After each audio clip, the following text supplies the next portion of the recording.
इतना कबाड़ तो शादी वाले घर पे नहीं होगा जितना कबाड़ हमारे घर पे पड़ा था। तो हमने पूरा सामान समेट के तो फिर हम लोग निकल पड़े एक ऐसी जगह जहाँ पे मेरी मम्मी का और पापा का तो बहुत टाइम से जाने का मन कर रहा था। मम्मी को तो गाड़ी में बैठते ऐसा हो जाता है कि सिर में दर्द, तो मैंने यहाँ पे रो पी और उसके बाद हम लोग निकल पड़े। तो हम लोग जा रहे थे परमंडल। तो परमंडल को हम छोटा काशी भी कहते हैं। तो ये तो हरिद्वार जैसी सी वाइब दे रहा था मुझे, तो मैं तो हरिद्वार ही गई हूँ, काशी नहीं गई। तो यहाँ पे सीढ़ियाँ चढ़ के तो ऊपर मंदिर में जाना था। तो ये रहा वो मंदिर, यहाँ पे कहते हैं शिव जी का वास है। तो यहाँ पे ये पूरा बहुत बड़ा मंदिर था। ये पहले तो मुझे लगा छोटा सा ही मंदिर है, फिर हम लोग घूमे इस मंदिर में। तो यहाँ पे बहुत सारे शिवलिंग्स थे, हर मंदिर में शिवलिंग थे, इतने सारे शिवलिंग, देखो आप कितने सारे शिवलिंग थे। तो ये पूरा मंदिर शिवलिंग से कवर था। तो ये मंदिर जो है वो देविका रिवर के ऊपर सिचुएटेड है, सांबा डिस्ट्रिक्ट में ये पड़ता है। तो यहाँ पे हम लोग घूमे पूरा, तो बहुत सुकून सा मिल रहा था यहाँ पे। फिर हम लोगों ने यहाँ पे प्रसाद खाया। उसके बाद फिर हम लोग बाहर निकले। तो यहाँ पे भी देखो इतने सारे मंदिर थे और सब में शिवलिंग्स थे, हर शिवलिंग के ऊपर घंटी भी रखी हुई थी। तो हम लोग फिर बाहर निकले तो यहाँ पे एक कुआं था। इस कुएं में कितना पानी था वो मैंने देखा ही नहीं यार, मैं भूल गई, मैंने तो ध्यान नहीं दिया था वहाँ कुआं भी था। तो अभी वीडियो पे ध्यान दिया। फिर यहाँ पे इस मंदिर में माथा टेक के तो हम लोग बाहर निकल पड़े।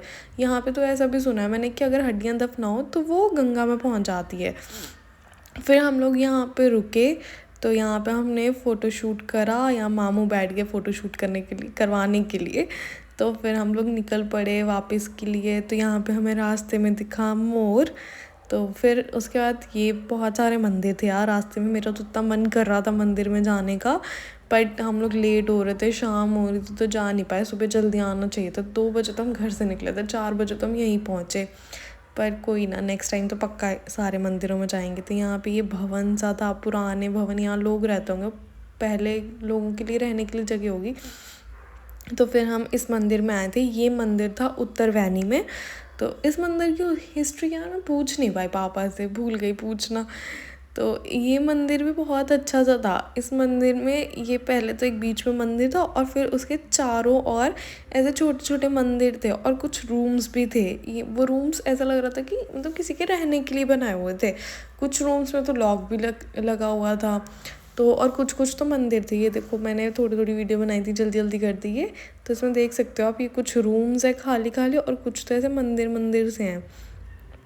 तो मैंने इसका पूरा राउंड लिया और फिर हम लोग बाहर निकले। तो यहाँ पे ये जगह थी।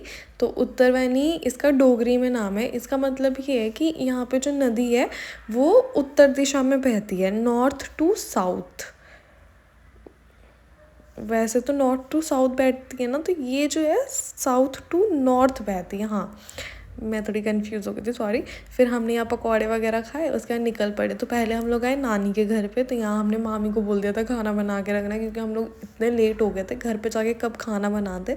तो फिर हम लोगों ने यहाँ पे खाना खाया और खाना खा के हम लोग निकल पड़े अपने घर की ओर। तो हम इतना लेट हो गए थे, मेरे फ़ोन में बैटरी तक नहीं थी। तो जाते पहले फ़ोन चार्ज करा और सामान पैक करा और फिर निकल पड़े। ये सबसे ज़्यादा इमोशनल मोमेंट होता सच में, मेरे को बहुत बुरा लगता है इस दिन। तो यहाँ हम लोग वेट कर रहे थे बस का, मुझे जाना था वापस और मेरे साथ मेरा भाई था, तो इसलिए मुझे इस बार थोड़ा कम बुरा भी लगा। उसके साथ थोड़ा टाइम पास हो गया। खैर उसे भी रास्ते में उतरना था, पर मुझे तो बहुत आगे जाना था। तो यहाँ पे हम लोग बैठ चुके थे बस में और फिर सो गए थोड़ी देर के लिए मैं तो, और वो तो चला गया अपने आधे रास्ते में। फिर मैं पहुँच गई